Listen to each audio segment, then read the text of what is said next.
Guys, what's going on? It's Ash here coming at you today in Clash Royale. Today, I got my main man Carter back on the channel. Carter, how you doing, man? I'm doing great. How about you? I'm doing fantastic, dude, and you are on a tear. Like, you've always been a really good player. But I don't know, maybe it's just me, maybe you feel this way too, but I feel like you've taken almost like a next step in your evolution as a pro. You made Team USA a few weeks ago. You qualified for the Combine in CRL North America yesterday, so hopefully looking forward to seeing you in CRL North America soon. And recently, Complexity, you're playing for Complexity in RPL, and you swept Sandstorm. You won both games. You've been dominating, especially yesterday. I noticed that you're playing a new bait deck. Man, what a mouthful. What an introduction. You've got a lot going on, Carter. First of all, tell us, do you feel like you've become a better player recently? And also, you know, kind of transition to this deck. Is it your favorite deck, and how did you come up with it? I mean, yeah, absolutely. I have become a better player, and a lot of that is just I've been grinding with a few guys. Swood, Juicy J, Bren, just to name a few of the guys who I've been practicing with for events like this. This Bay deck definitely is my favorite deck right now, and for sure one of my best as well. It's a lot of fun to play. It does have some difficult matchups, but it's the type of deck where if your opponent makes one mistake, a lot of the times you can capitalize on it and immediately take a tower. Yeah, absolutely. And it's the first thing that struck me about this deck. Well, first I'll ask you the obvious question: is sub for Royal Ghost for my viewers who don't happen to have him yet? So sub for Royal Ghost would probably be, I've seen people run Ice Golem, or if you have the Bandit, you can go Bandit and Dark Prince instead of the Prince and Royal Ghost. I've played with that variation as well. Okay. Yeah, I've seen that variation going around too. What do you think of the Dark Prince version of this deck? You know, that's what I initially started playing, and I think they're both very strong. The Dark Prince Bandit variation isn't quite as good against ground tanks like Giant and Golem, because the Prince is just does a pretty good job at shredding through those tanks, whereas the Bandit and Dark Prince don't have quite as much DPS. Okay, cool. Yeah, and give me one final question. I'm going to actually start out facing you because I want to give you a nice victory to start off this stream. But I want to face you in the most difficult matchup. What would you say that is? I'll find like a deck close to it on TV Round and copy it. It would have to be Giant Double Prince Triple Spell. Definitely is a tough matchup just because so many spells thrown around. They can be kind of loose with those, make some mistakes occasionally, and still pull away with the win. And without like a building, sometimes it can be hard to completely shut down their Giant as well. Okay, cool. Well, I just found a deck. It's like the second most recent replay. I'm actually going to take out Ewiz to make it a Giant Double Prince and Musketeer because I prefer Musketeer for whatever reason.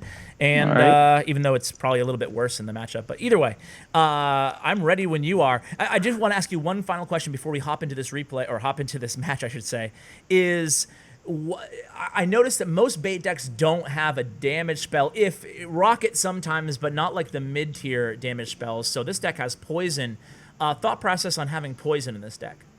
Yeah, I mean, poison is just a very versatile spell. You know, against graveyard decks, poison can be really nice to have, so that you have that option. Against goblin huts, also pretty crucial. Tombstones, you know, there's just a lot of stuff that the poison can catch that cards like Tornado or Rocket just aren't as effective against. Okay, yeah, makes sense to me. And Three Musketeers too. I mean, basically the meta in general, all fairly susceptible to poison. I threw up the request. Let's get this on, buddy. All right, let's go. All right, here we go. I suck at giant decks, but it's all good. So starting off, are you playing this deck like you would a normal bait deck for the most part? Like, what are your starting plays? Yeah, for the most part. Yeah. The best starting plays are Goblin Barrel or Princess. Goblin Barrel would be the best one, just because you can sometimes get a lot of damage off of it early on, or even if you just are able to bait out the log early, that'll like let you use Goblin Gang and Rascals to really destroy any early pushes they want to make. I gotcha. Another little thing right here is that exact Princess placement I used means that you can't poison the left side tower and the Princess at the same time. So that's also a crucial thing to keep a note. My Royal Ghost was a little bit late there, so I took a few Musketeer shots, but shouldn't be the end of the world. Yeah, that's really annoying. For me to deal with, I should say. All right. So you're starting off with a Goblin Barrel. Like, that's an okay move if you have it in I'm hand. always happy to have that in hand. And then Princess always in the back. Solid investment play causes them to have to invest something to counter that. And I noticed that you just sent in the Goblin Barrel when you knew I had the log. Are you trying to like set me up for the next Goblin Barrel, or why do you sometimes send in the Goblin Barrel when you know the opponent might have a counter? It's definitely good to have that log out of hand, because if I know you don't have log in cycle, I have the chance to use Rascals and Goblin Gang sometimes together, and they won't be as contested. Like a log will just, of course, destroy that. And so it's sometimes good to use the Goblin Barrel almost as a way to improve your defense so that you can't use the log. And see, now at the end of that push, you did use the log. New plays, yeah. But now I have the opportunity to counter push with the Goblin Barrel as I was able to cycle back. Yep. So like as you can see, it's easy for this deck to just pull away with the game after one small mistake, like just the one log you played there. Yeah, so on my part, I shouldn't have used the log. I should have just kind of chilled. Probably a little bit of patience would have paid off there. Yeah, it's not one of my virtues. So now I'm just going to go pretty aggressive here because I'm a little bit desperate. And now I'm really giving you an opening in the left. But all you have to do is defend here. It doesn't really matter. Yeah, definitely, though, this deck defends fairly well, but you always want to be keeping up some pressure with this deck, whether that's with a Princess, Goblin Barrel, pretty much anything you have to throw opposite lane after they play a tank. Because without a building, it sometimes can be difficult to defend, but with super high DPS cards like the Rascals and the Prince, you can kind of fall back on those after they commit Elixir to the opposite lane defending. Yeah, and you played me like a fiddle there, man. I mean, I feel like I didn't even have a shot. And again, one thing I did notice throughout that match there is it felt like I never had a chance to really, maybe like one push to try to establish on my own. But for the most part, I felt like I was being reactive throughout that whole match. Like, oh my God, I got to deal with this and this. Is that part of your strategy in terms of just applying the pressure throughout the game? And does that change when you go into double elixir time versus single elixir time? I would say, yeah, that is an overall strategy. Just trying to keep your opponent on the back foot a lot of the times, especially against like big beatdown decks. You just want to be constantly applying pressure, getting small counter pushes and capitalizing, getting a little bit of chip damage here and there. It all goes a long way. And also another very crucial thing in difficult matchups like that, if your opponent isn't showing signs that they're going to make a mistake, you really need to be trying to keep track of their cycle so that you can try to get a good Princess protection going. Because if you get a good Princess protection going, they're either going to have to dump a lot of elixir into it or waste a log or something like that, and you can pull away with the game sometimes in situations like that. I like that. You hear that, boys and girls? Always use protection. Let's go ahead and move into the Lava Hound match, because you mentioned beatdown, and I find especially using bait, I always struggle against Lava Hound, so I want to start with that one right off the bat. You ready with the replay? Yep. All right, 3, 2, 1, play. All right, Carter, walk us through things here. You have the Goblin Barrel in your starting hand, so I imagine that will be your play.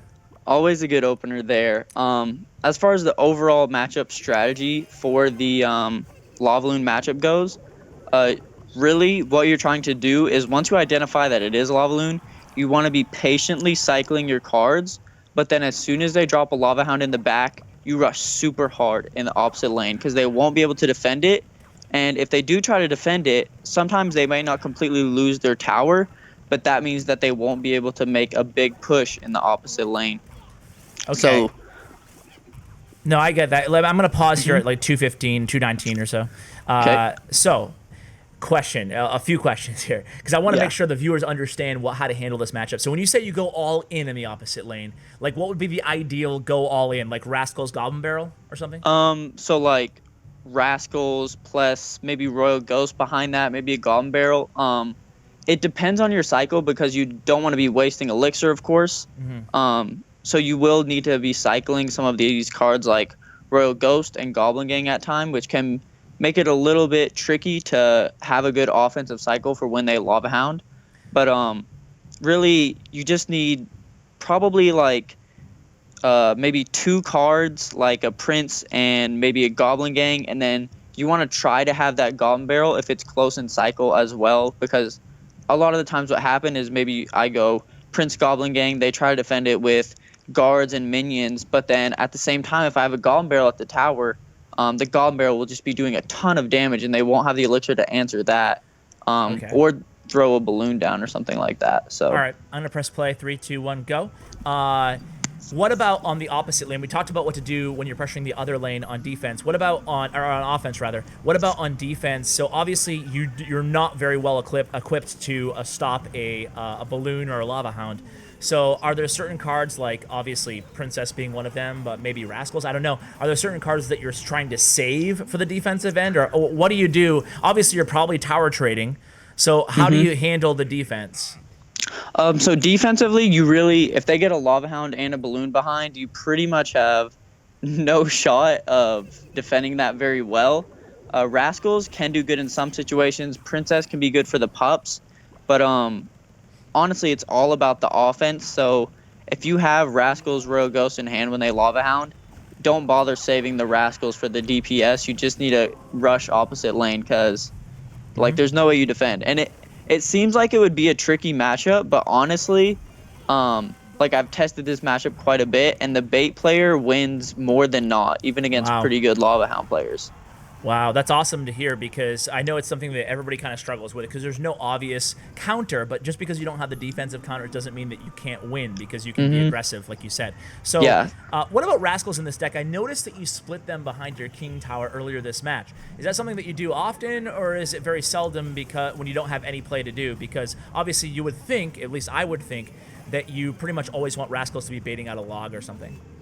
Well, with the Rascals, generally I don't split them in the back just because the one Rascal only will get about 1 chip shot. Sometimes it can be a good play though, but you know, a lot of the times Rascals are one of the cards that you don't want to get logged. Like you want to be baiting out the log with other cards so that the Rascals can do work defensively or offensively. Like they're just a super versatile card. You know, they honestly, I feel like they've pushed bait to a point where it's a little bit too strong right now.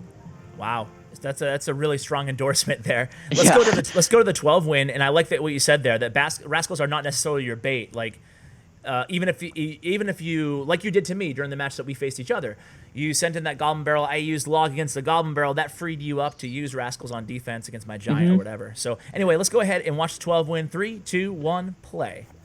And this is against, I didn't even look at the matchup. Is it against a Goizen deck? Yeah, it is a Giant double Prince. He didn't have log, which definitely makes the matchup quite a bit easier for me. But nonetheless, with cards like Royal Ghost, definitely still very difficult. And he plays this fairly well throughout the match, so you'll see. So if you had to order your favorite starting plays with this deck, what would they be? I noticed that you start with Royal Ghost sometimes and Goblin Barrel other times.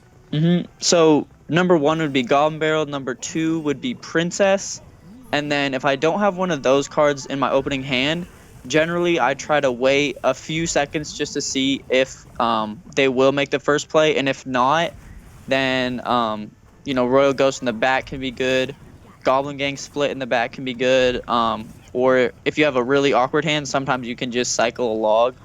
Okay, I gotcha. And another thing I noticed in the last game is that you're not a big fan of starting even your first Goblin Barrel, placing it in the safe zone anymore. Is that because of the decrease in popularity of Tornado? You just rather place it in the middle where you can get the most value? Yeah, definitely the decrease in popularity contributes to that decision. But even before it, I feel like I didn't love the play because it gets really punished by cards like Dark Prince or Ice Spirit even, which can completely shut that down. Absolutely. It feels like so many times when you do that play now, people are so hip to the idea that you're probably going to send the first Goblin Barrel in the safe area that they just pre-place whatever, like you said, their E-Wiz or Dark Prince or whatever there anyway.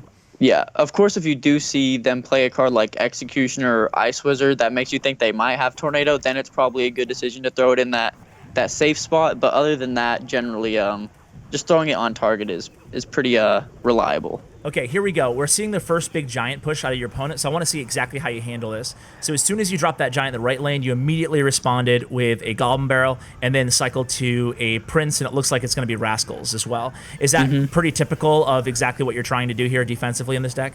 For sure, yeah. Okay. Against big ground-based pushes like this, the Rascals and the Prince, of course, just do great ground damage to the giant, and of course the Rascal Boy, like as you can see in that last push, it was able to tank for the Prince, so that while the Rascals and the Prince took out the giant, the Rascal Boy was essentially just distracting the support troops of the opponent. Okay. And here again, you're taking a little bit of damage, and he gets some decent poison value from you, but you're able to, at least stop that giant from getting to your tower. Yeah. So at this point in the match, what's going through your head at this point? Like, obviously, you still haven't done a ton of damage to his tower. You're still just trying to chip away at this point, basically? Yeah, I mean, I know he doesn't have log and cycle, so he won't be able to shut down Goblin Barrels unless he commits a lot of elixir to that.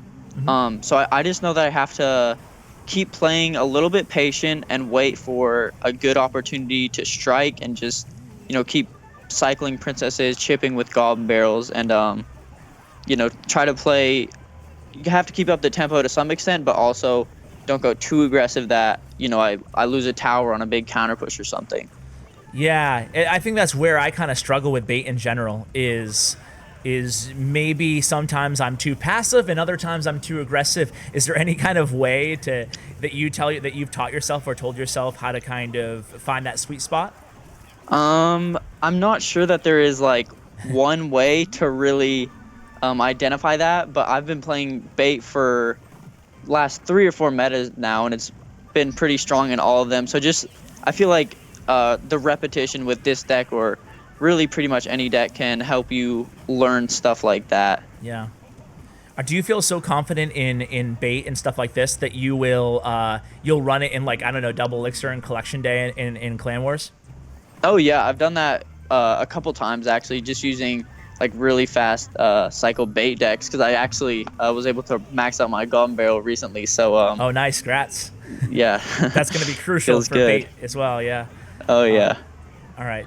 And there goes a poison on the opponent. So again, you can kind of see at this point the momentum starting to shift a little bit. At least I feel that way, Yeah. Nice See, counter push.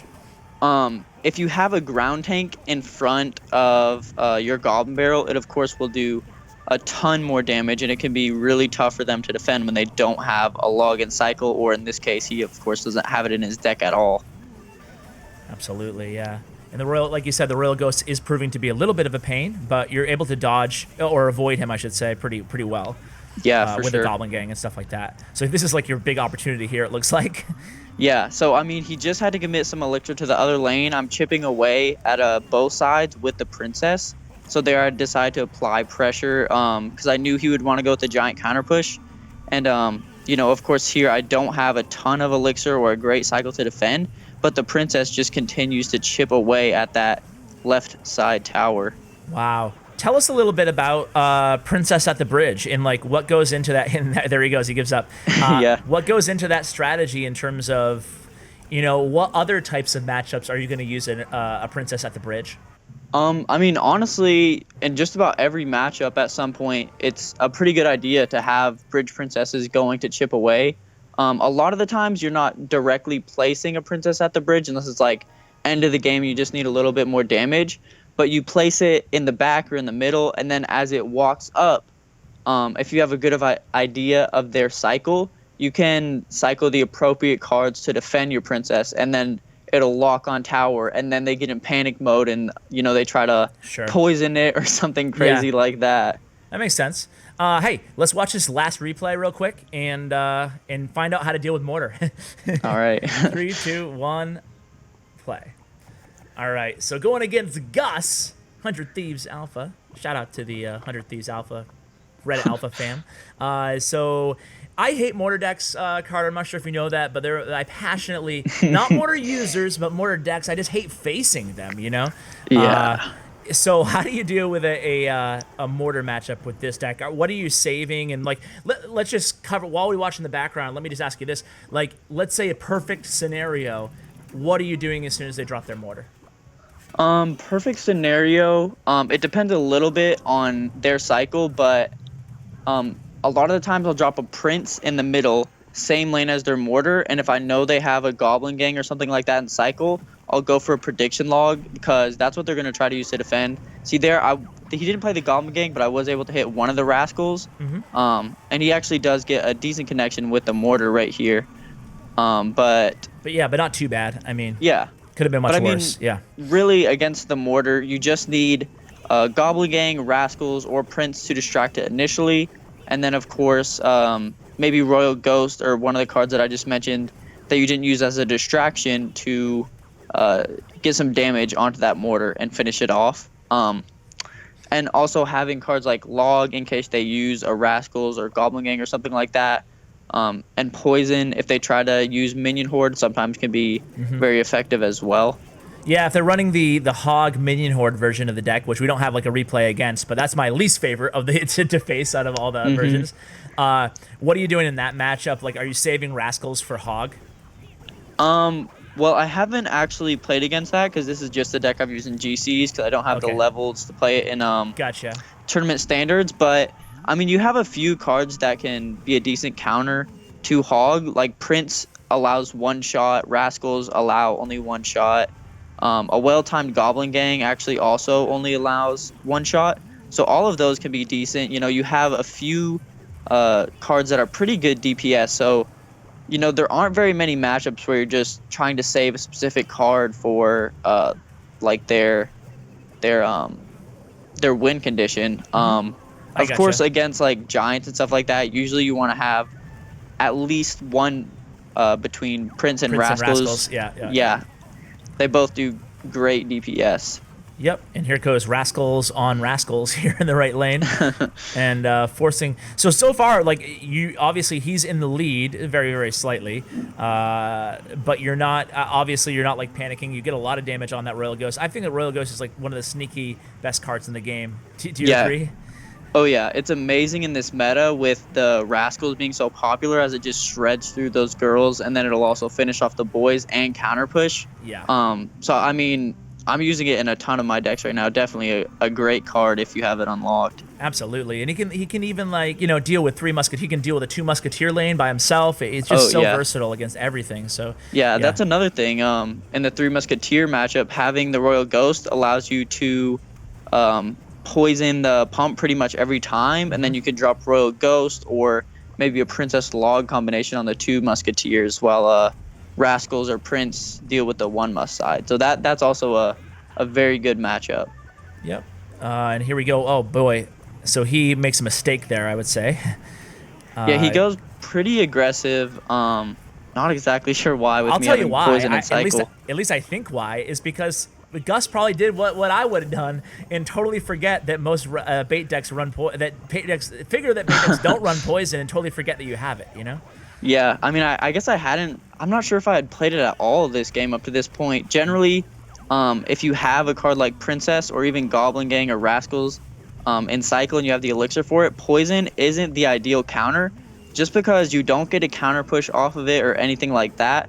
But in that situation with like the Rascal girls and the Rascal boy tanking, the poison was just definitely the most efficient option there. Nice Princess here. Gonna get two hits of the Princess. That's gonna be huge. You're gonna defensive poison, and now it looks like all you need is a log and a poison here, or something else, or Goblin Barrel. Yeah, I did decide to use the poison defensively rather than trying to go all in offensively. Just trying to play it safe because I know, I can just cycle a few more cards and get the win that way. Boom, there it is. Poison for the win, hopefully. There it is. Well, dude, well played, man. You make it look so easy. You make it look so easy, Connor. But seriously, congratulations on all your success. And thanks for coming on the channel to share this deck. I'm sure the viewers really enjoyed this video. I felt like you did a fantastic job at really breaking the deck down. So thanks, man. Yeah, man, no problem. Always a fun. And you're going to be streaming too, right? On Twitch? Yeah, so probably roughly 2 weeks from now, I'll be on vacation next week. But when I get back, hopefully, if I have all the equipment at my house, I will try to set that up and get to streaming soon. Awesome, man. Well, really looking forward to that. I'll include Carter's Twitch link in the description below. Again, he hasn't started yet, but hopefully in a couple weeks. So, Carter, thanks again, man. Take it easy. See you, man.